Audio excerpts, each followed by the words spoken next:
Greetings, YouTube. It's 16 degrees here and we're having another snowstorm.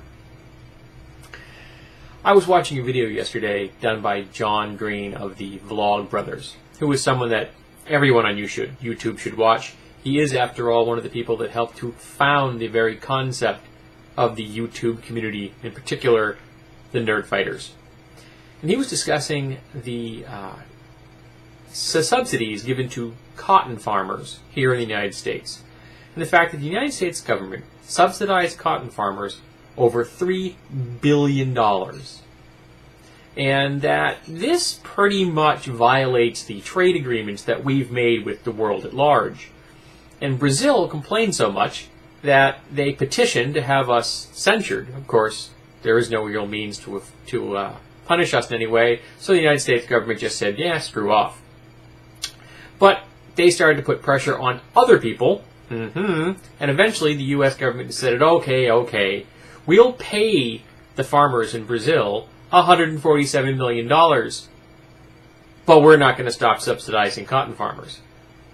So my tax dollars are going to cotton farmers and Brazilian farmers who have nothing to do with the United States. I'm not really excited about this. Now, I can almost understand farming subsidies if it's being done for domestic food production. You want to make sure that the prices on food items, they only vary slightly, they don't have big ups and downs. You want to make sure that everybody can get to food, which is funny because in America we actually have people who can't access food, which is another video another day. So, subsidizing domestic food production, I can almost understand that. I could say it's almost justified. But non-food farming, say tobacco or cotton, I don't understand that. I don't want us spending $3 billion on cotton farmers. All right? We could find better uses of that money. Education, infrastructure, roads, bridges, things like that. Healthcare. Paying down the debt. The list of things that money can be used to is near endless. And the fact that America keeps giving this kind of money to cotton farmers isn't one of the best examples I can think of, and the best pieces of evidence that the United States government is completely controlled by corporate America. Because all they have to do is bribe politicians with a very small fraction of that money, and the coffers are open wide for corporate welfare. Because that's exactly what those subsidies are, folks. Corporate welfare. So John's video got me thinking.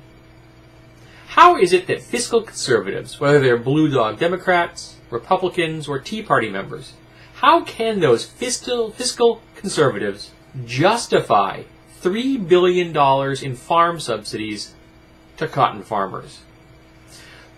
They've lowered the price of cotton to the point that the Brazilian farmers cannot even compete in Brazil with their own cotton. American cotton is so cheap.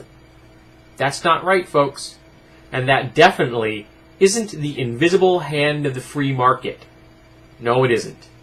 It's corporate welfare. And I'm sick of it. I'm tired of my tax dollars going into the coffers of the financial elite. So, can any fiscal conservative out there explain this to me? Tell me how tax dollars going to corporate America is good, whereas tax dollars being spent on healthcare is somehow bad? Why is benefiting a handful of executives who own the cotton farms a positive thing, whereas benefiting 330 million Americans a bad thing? I'm really curious. I want to know. And I'm hoping that someone who sees this video can explain it to me. Why is giving money to the people evil socialism, but funneling money into the pockets of the wealthy capitalism? It doesn't sound like capitalism to me. It sounds like corporate welfare. But I guess in America, giving corporate welfare is okay. But that regular old everyday run-of-the-mill welfare? Nah, that's bad.